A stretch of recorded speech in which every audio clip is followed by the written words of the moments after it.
Hello everybody, welcome to today's video.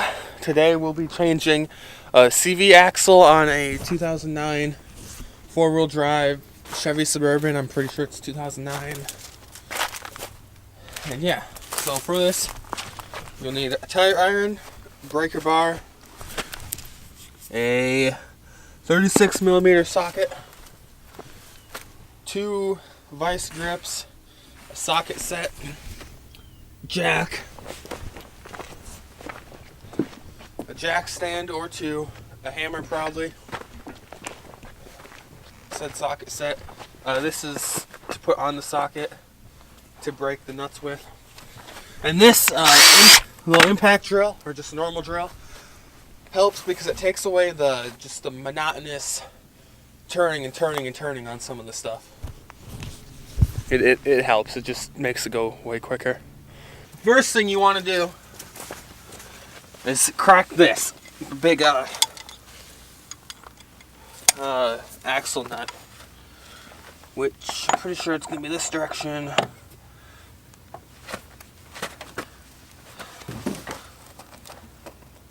You just want to crack it a little bit.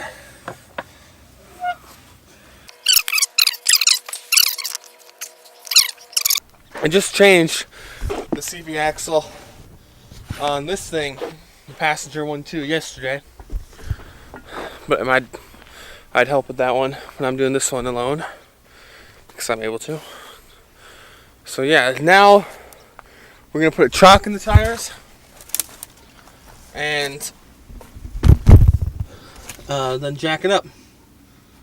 Ben knows how to do all that already. Now we gotta jack the car up, get the tire off, slide the tire under it for safety, put it on the jack stand, stuff like that.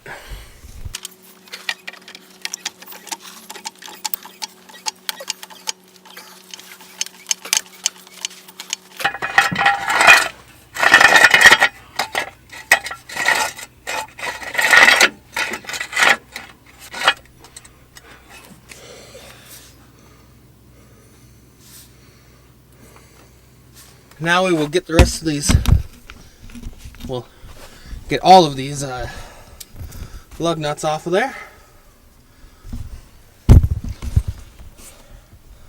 I got a cool little trick to show you with them.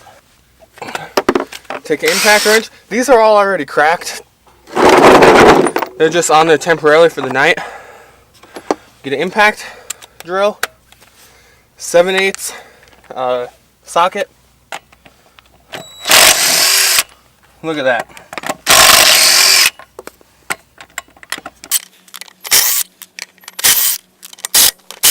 Any kind of drill will work.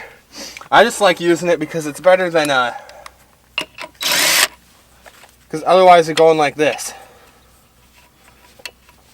And I don't like doing that very much because it takes so long. Another good thing to always check is to make sure that the part is the right part and it looks pretty much the same, because auto part stores have been known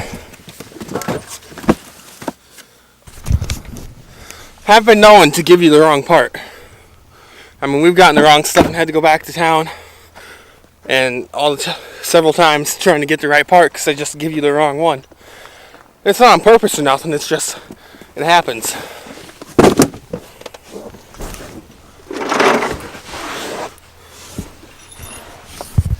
So the CV axle, let's get some focus in here. CV axle is this thing right here. It runs back to there. And it comes out at this nut right here.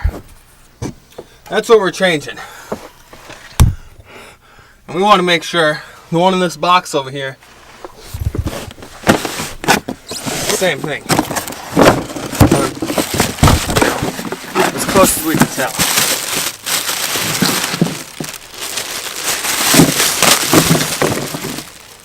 And it looks similar. It looks good. Yeah.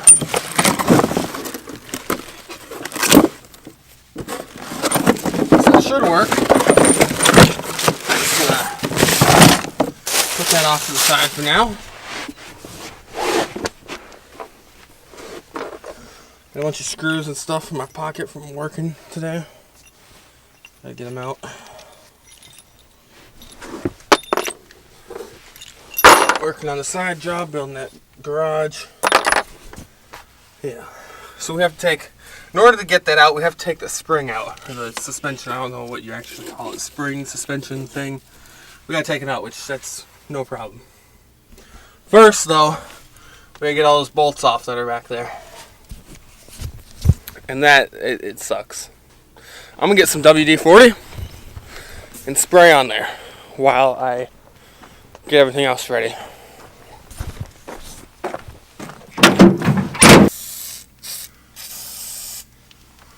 Let's get them real nice and get on there real nice, and hopefully that'll eat in there a little bit and loosen it up. Okay, let's get this off the rest of the way. This won't fit on my impact drill. Unfortunately. I mean, what if I had the right nut driver, but I don't.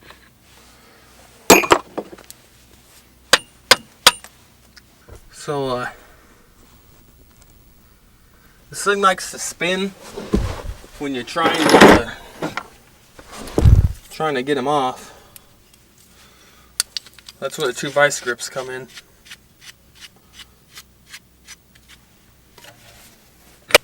It's a 15mm socket.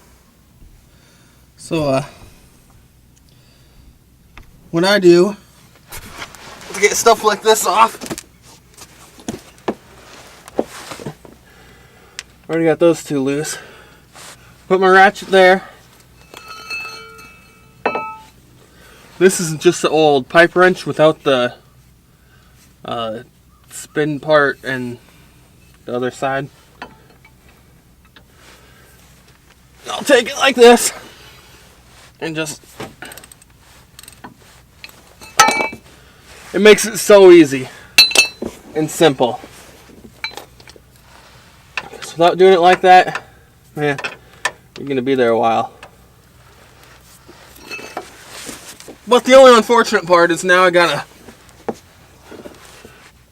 to spin these around.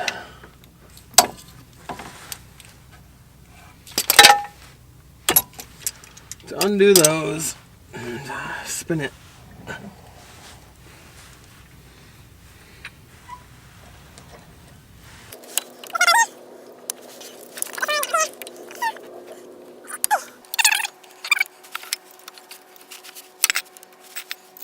Now is where the impact wrench or driver, whatever you call it, impact drill comes in really handy for doing all that. Take the vice grips off, and there might be a better way to do this. If there is, let me know. But for now, I'll just stick to this. You might need a shallow socket for this part, but you want to try to keep these screws clean, as with any screws you take off of your vehicle, just so you don't accidentally ruin the threads or something. And you don't want to lose them either. Do not lose these things, because you'll be driving all over town trying to find new replacements. The next step now is to get this off, which is that we got to open the hood and undo these bolts back here. And yeah, shouldn't be that big of a deal. It's kind of hard to reach in there, but I got a little 4-foot ladder. Got to pop the hood. Come on over here like so. And now this is kind of not tricky, but it's just a pain in the neck. Alright. It's a bit of a ways down there. So, you gotta have several extensions for your ratchet. And I have a couple of 3-inch in here. And another 3-inch over there. And 9-inch, I want to say. 8 maybe.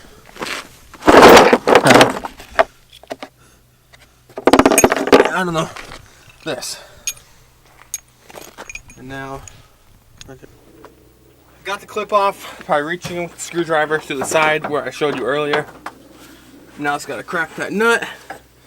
And I'll get the drill out here and get them off.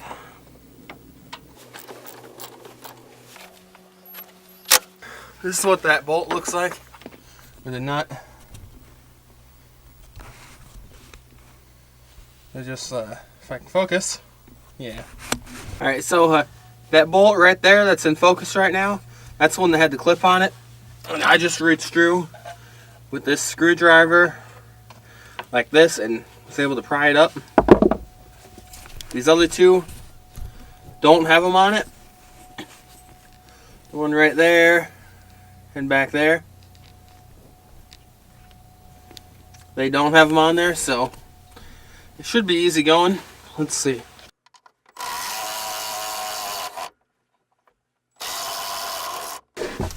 There's 2 more bolts. Those are real simple to get out. They hold the thing in on the bottom. And I'll show you. There's 2 more bolts. You can kind of see one of them right there, and there's another one right over there behind there that we got to get out. And those are real easy to get out. I probably don't even need to crack them. This bolt right here. So focus. There we go. Was the one that just came from up there, right there. There's one more, and they are in place down here. Like there's the hole from the first one, and the other one is over here.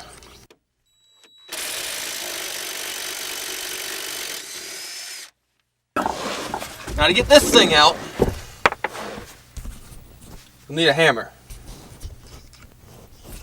which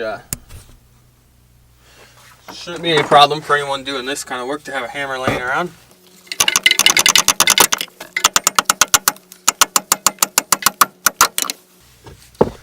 There are probably better ways to hold this while doing it so you don't break your hand like I just did. But it just lifts right out then.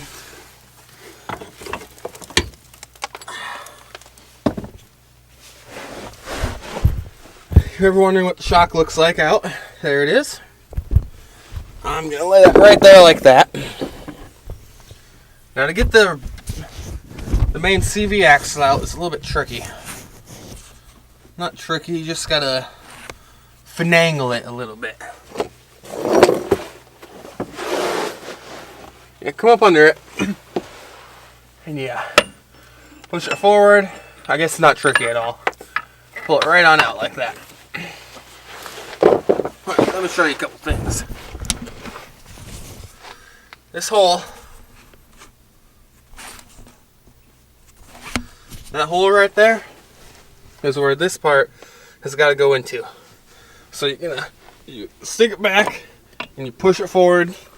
So that's to the hole, and then you line them up back there. This back there. It's real easy, real simple.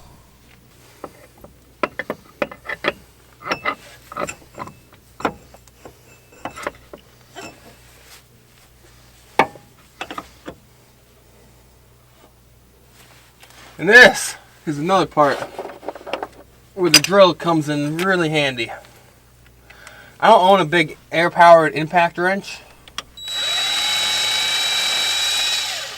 And I forgot I need a shallow socket. I don't own the big fancy, but this thing works. Mechanics have. But this thing works.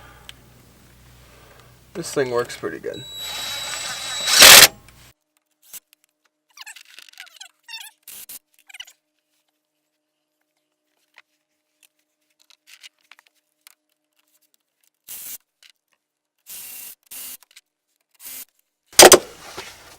Now basically you just put the shock back in, and then you put the shock back in, and you're pretty much done then. So let's put this thing back in.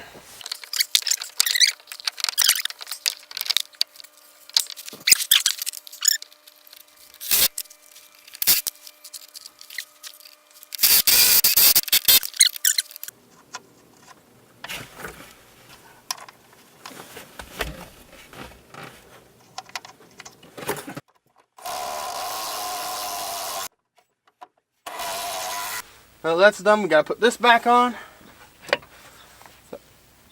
Gotta put the hub nut back on. Don't forget the washer.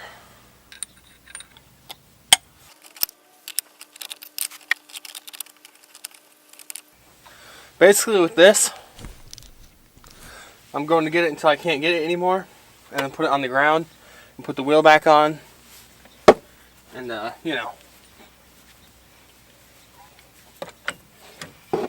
I'll be ready to go, because it's going to start spinning worse and worse.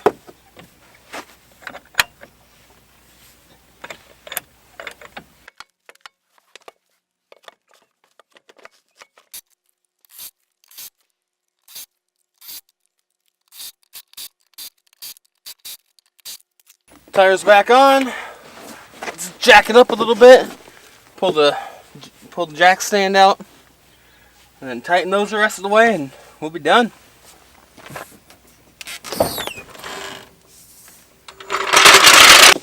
Thing to remember when putting your tire back on is to go in the star pattern, so it gets an even tight on it, even fit on there. It's real nice and tight. It won't fall off when driving down the road. So if that happens, well, it ain't gonna be a good day for you.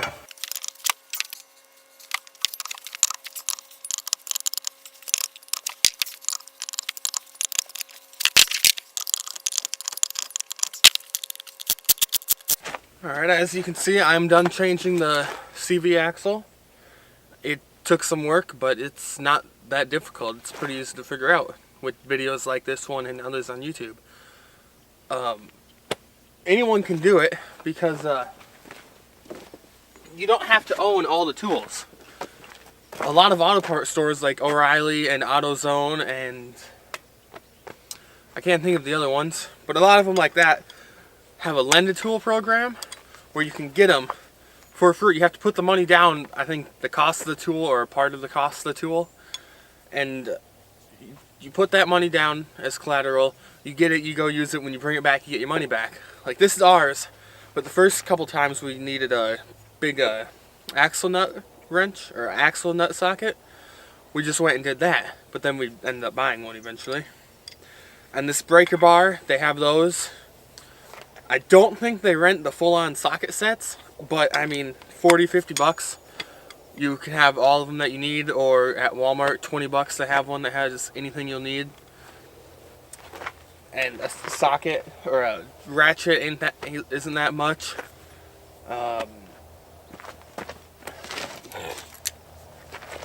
Vice grips aren't that much. This was like 14 bucks this pair right here. Same with the other one. A floor jack. I mean, you don't need a floor jack. You can use a jack that came in with your vehicle to jack it up, and then use the jack stand to hold it, which I highly recommend doing. Do not work on it with just the bottle jack or the scissor jack that came with your vehicle. It will fall on you and injure you very much. But and a floor jack, you know, they cost, I don't know, $20 to who knows. But they're not too much to get. It's just, you can work on your vehicles. I'll be doing an oil changing video and stuff soon. Next time one of these need it. Brakes, they're easy to do. There's no reason to take them to a shop to do simple stuff like this. None at all. Because the tools you can get for cheap and or rent. So, yeah. Just be safe when working on vehicles. It is dangerous. Make sure you're in a level spot. Your jack and your jack stands are set up good. What I do is I put it on the jack stand and then I leave the jack with a little bit of pressure on it to support it a little bit more. And then I'll usually put another one that's not touching anything to catch it if it falls. And you want to chock the tires too. Yeah, that's all I can really think of. If you enjoyed the video or it helped you out, leave a like, comment if I did something wrong or you have a better way to do something. And for more videos like this and just other stuff I do, subscribe if you want. I mean, you don't have to, but it'd be nice. But yeah, I guess. Have a nice day and see you later.